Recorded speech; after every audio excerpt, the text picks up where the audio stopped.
Well. Just as I said, Jackets put the hurt on Syracuse. Saw that coming from a mile away, dude. Yeah, we're 8-0. We're 8-0, and we freaking beat Syracuse today, 41-16, dude. Wow. Never in doubt. It was a freaking absolute domination. Never was a thought crossed in my mind that we would lose this game. Not even leading up to the game. I was super confident all week.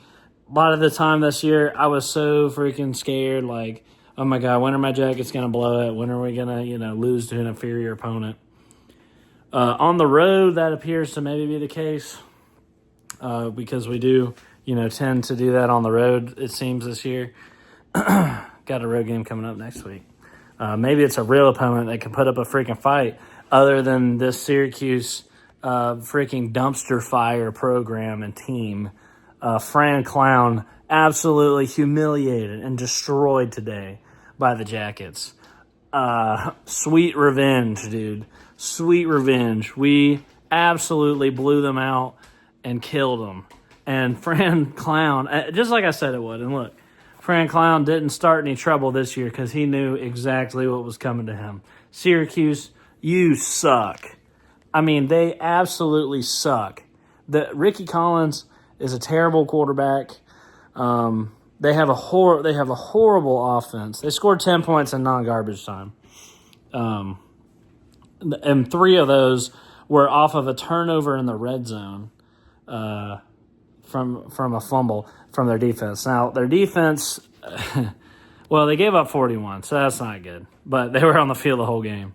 Jackets did whatever we wanted to them. We dissected them on offense. It was just never in doubt. We didn't have a slow start. We didn't have anything of the sort. Syracuse continues their streak of garbage football play 4 weeks in a row now. And Fran Brown, he's been on the record saying he doesn't shower after losses.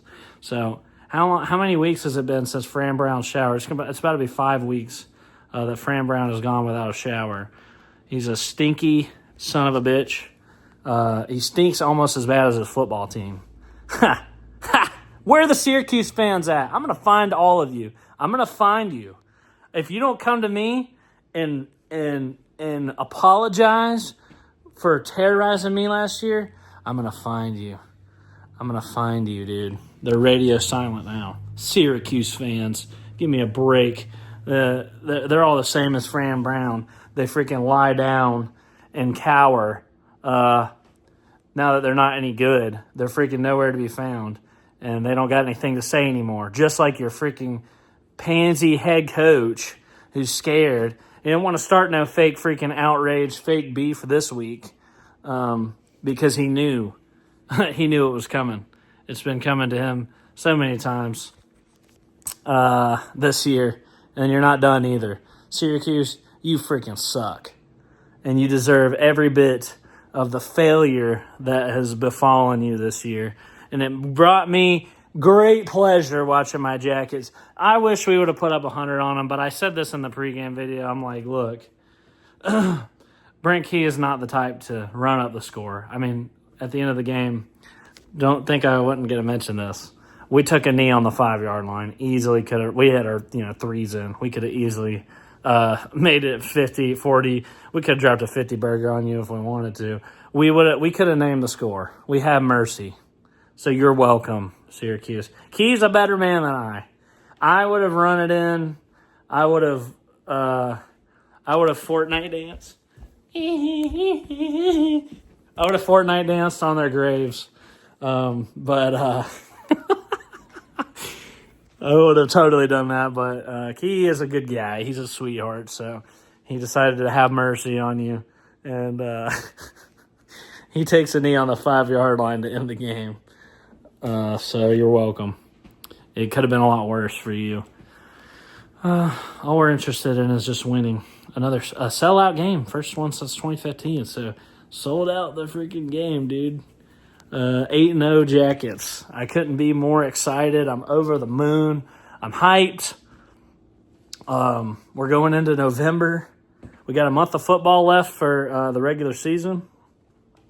We got NC State on the road next week. Very, very tricky road spot there for sure. That's gonna be tough, man. Then we do have a bye week before taking on Boston College on the road. They're freaking awful. They might even be worse than Syracuse, if you can believe it. They might even be worse than Syracuse. And then Pitt at home. It'll be Haynes King and the Crews, the seniors on this team. It'll be their last home game in Bobby Dodd. I expect an amazing performance that game. Although Pitt does appear to be the best team on our schedule left. They're actually leading North Carolina right now, or at least last I saw, they were beating them. North Carolina and Pitt playing right now. I'm watching that game with great interest. In other news, Virginia squeaks by North Carolina. How the hell do you almost lose to North Carolina? I don't know, but he reaches the ball out in overtime for the 2-point conversion, just shy of the goal line, and like you couldn't have lost by any less or closer of a margin than that. They freaking win by 1 against North Carolina in overtime, and that's it. So, pretty crazy. Pretty crazy day of games. SMU goes down to Wake Forest. Only team on our schedule that's making us look good is freaking Wake Forest. They beat a freaking SMU with a walk-off field goal. Crazy last-second kind of deal in that game. Get a huge upset and knock off SMU, who was 3-0 in conference play or whatever. So only 2 undefeated teams in conference play, Georgia Tech and Virginia, with their scary cardiac win over North Carolina. Well, I'm not going to, cast dispersions on them. Yeah, look, Pitt up 3 on NC State. So they appear to be the best team on our schedule. NC State doesn't look that good this year. So we just got to avoid it twice against Boston College and Pitt or NC State, the sleepy road game. So that's super sketchy. This is the type of things that you get to talk about when your team's really good. You get to talk about ACC title hopes and stuff like that. Syracuse not going to sniff it this year because they're so bad. They're terrible. Fran Clown, you suck. Anybody who hires you don't know what they're doing. You need to be. He's angry at people asking him for about him considering other head coaching jobs. Well, I don't know who would consider hiring Fran Brown because clearly he doesn't know what he's doing. He brings in transfer portal class. How'd that work out for you this year, though? It didn't. It fell apart. You lose one player and your entire season falls apart. You're a disgrace, a failure, a loser, a poser, a phony, and a clown. Fran Brown, hold this L, buddy. Hold this L. Go Jackets, 8-0, and I'll see you next time.